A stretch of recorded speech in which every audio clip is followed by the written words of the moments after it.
I wanted to do a quick comparison on two of my favorite revolvers. One is the Colt style, one is the Remington style, both black powder. The upper one is the Colt 1860 Army, and below it, Remington New Model Army, sometimes called the 1858, which is actually not period correct because they didn't come out until 1863. The 1858 comes from a patent date that was just printed on the cylinder of the Remingtons. But in comparison, I can do it on several levels here.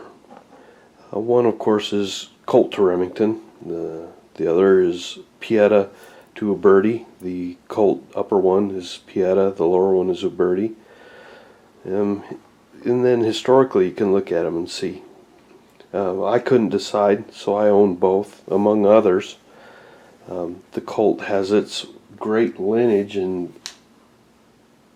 all of them are available in the Italian manufacturers. They make virtually every one made through his history, and also they invented a few. But the Colt stems, you can get the Patterson, the Walker, and the 1848 Army, the Dragoon, and then of course the 1851 Navy, which this is the 1860 Army, which is just an improvement over that, and of course the 1861 Navy. Navy meaning 36 caliber, and Army meaning 44 caliber. Both of these are Army, being 44 caliber correctly. The Italian manufacturers do make the Navy versions in 44 caliber, which is incorrect. They also make them in brass frames. Colt and Remington, neither one ever made a brass framed revolver in these configurations. There were some period replicas made then that were brass framed, and hopefully my cat doesn't get too loud and disturb us. But I would steer away from the brass framed revolvers, simply from the standpoint of experience. I had an 1851 Navy that the arbor shot loose on it, and for that reason I would stay away from them. The other reason is if you ever want to convert, such as the Remington, which has a conversion cylinder in it to shoot .45 Colt, if you ever decide to go that route, you're going to definitely want a steel frame to do that with. Now, the reason I chose to put the conversion in the Remington rather than the Colt was for the simple matter of ease of changing the cylinder out. And I'll demonstrate that here in a minute. Back to Uberti versus Pietta. Really, you can't go wrong with either one. The Uberti I have has actually better lock work. I don't know if that's a design feature between the Remington and the Colt, but internally it required less work to get it to work smoothly. The Pietta, although that's a 10-year-old gun, and the Uberti is only about a year old, the Pietta required a little bit of smoothing, a little bit of file work to get some burrs out that were hanging up the internal workings of the gun and causing some rough issues.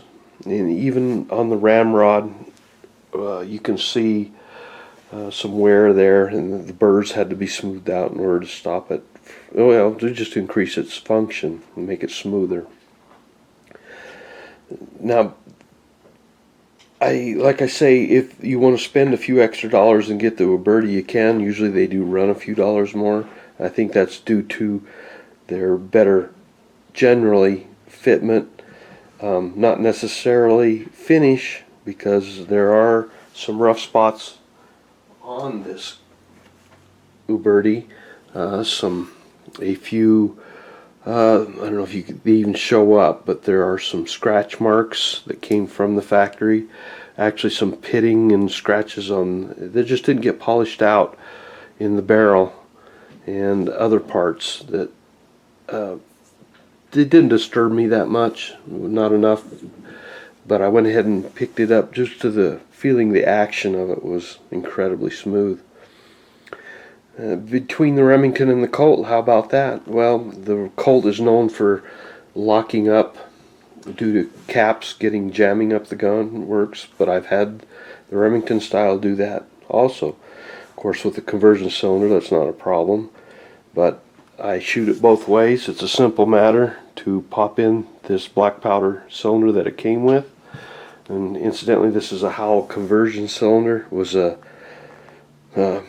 just a slip fit. Just pulled it out of the box, put it in the gun, and it functioned perfectly. No fitment was required at all.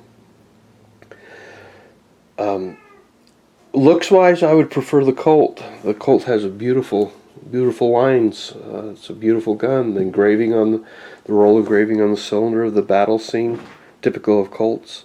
The early ones would have had the fluted cylinders. Those are even available in this particular model, the 1860 Army. The early ones had fluted cylinders, and the Italians have given us that option even if we desire.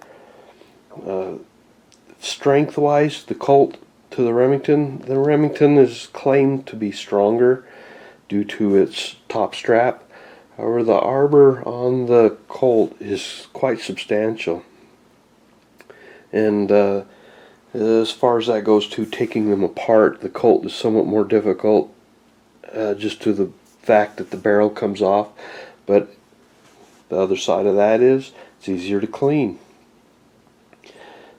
Historically, they both had their fans. Wild Bill Hickok was a Colt fan. He carried, among other guns, the 1851 Navy, where Buffalo Bill Cody, Remington, in a note as he gave one away, the note said, here's my Remington, it's never failed me.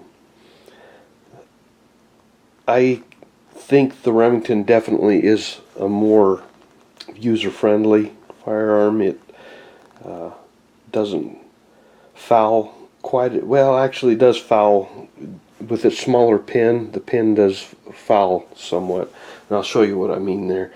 To drop the cylinder out of the Remington, it's simply pull the rod down, the loading lever, with it on half cock. The pin can be pulled out quickly.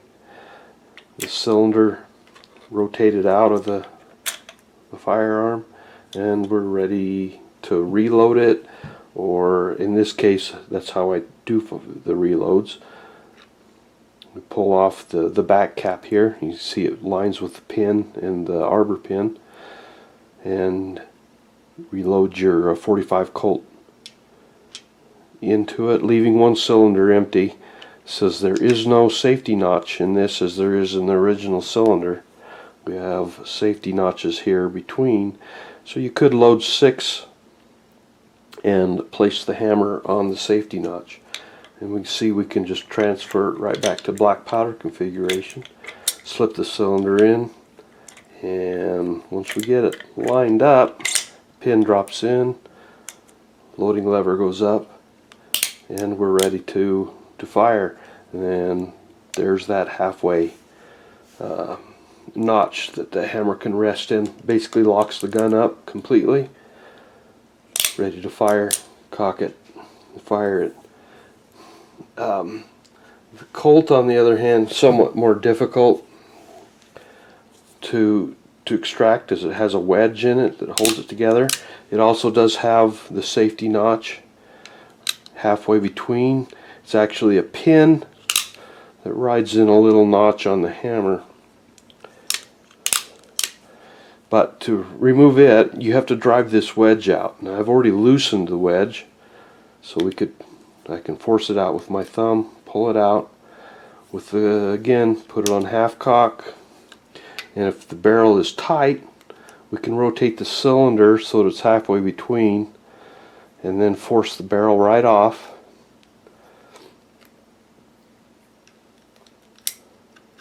And there's that large arbor. And remember the pin on the Remington. We'll just slip it out here real quick and see how much smaller it is in comparison. then the cylinder simply lifts off. Now you can see where the inherent strength in this Colt is, in this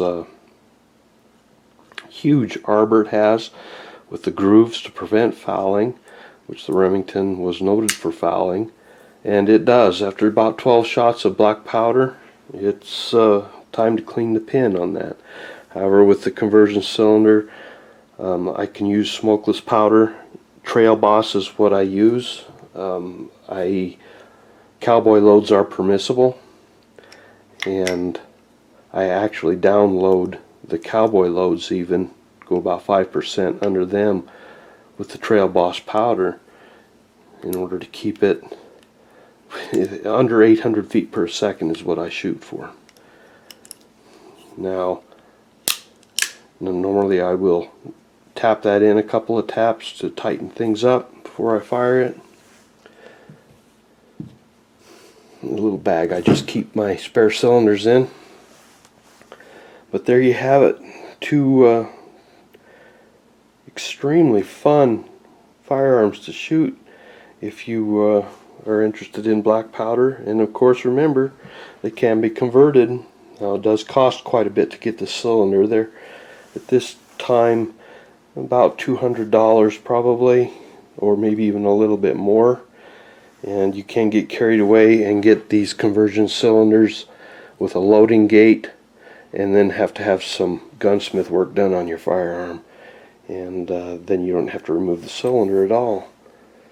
Now, also, one thing I want to point out, these are, you can buy shoulder stocks for the Colt design. That's what these extra screws are for, if you've ever wondered what those extra screws are for. There's a notch here and a cutout here on both sides, and that's to allow the attachment of a shoulder stock. They weren't very popular, sometimes called canteen stocks, because they had the ability to actually carry water in them. But just historically, nothing wrong with these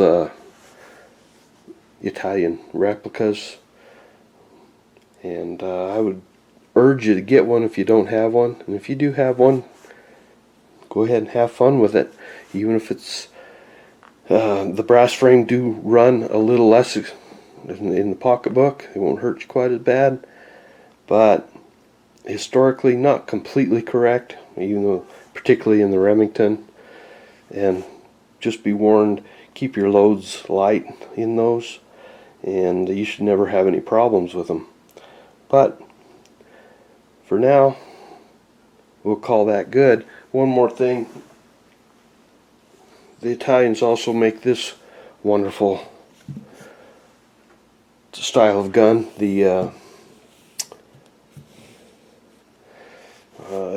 you can up to the 1878 Army, or known as the Peacemaker. That's a Cimarron import, also made by Uberti. But for the price of all three of these brand new firearms that function perfectly, many hundreds of rounds fired through them, including the conversion cylinder, I could have purchased maybe one ratty Civil War period revolver, questionable if it would even fire. So I'm very satisfied with them, and I'm sure you would be too. It's a whole new aspect to shooting and history, and that's one of the main reasons I do it, is the learning in the history. So have fun with them. Thanks.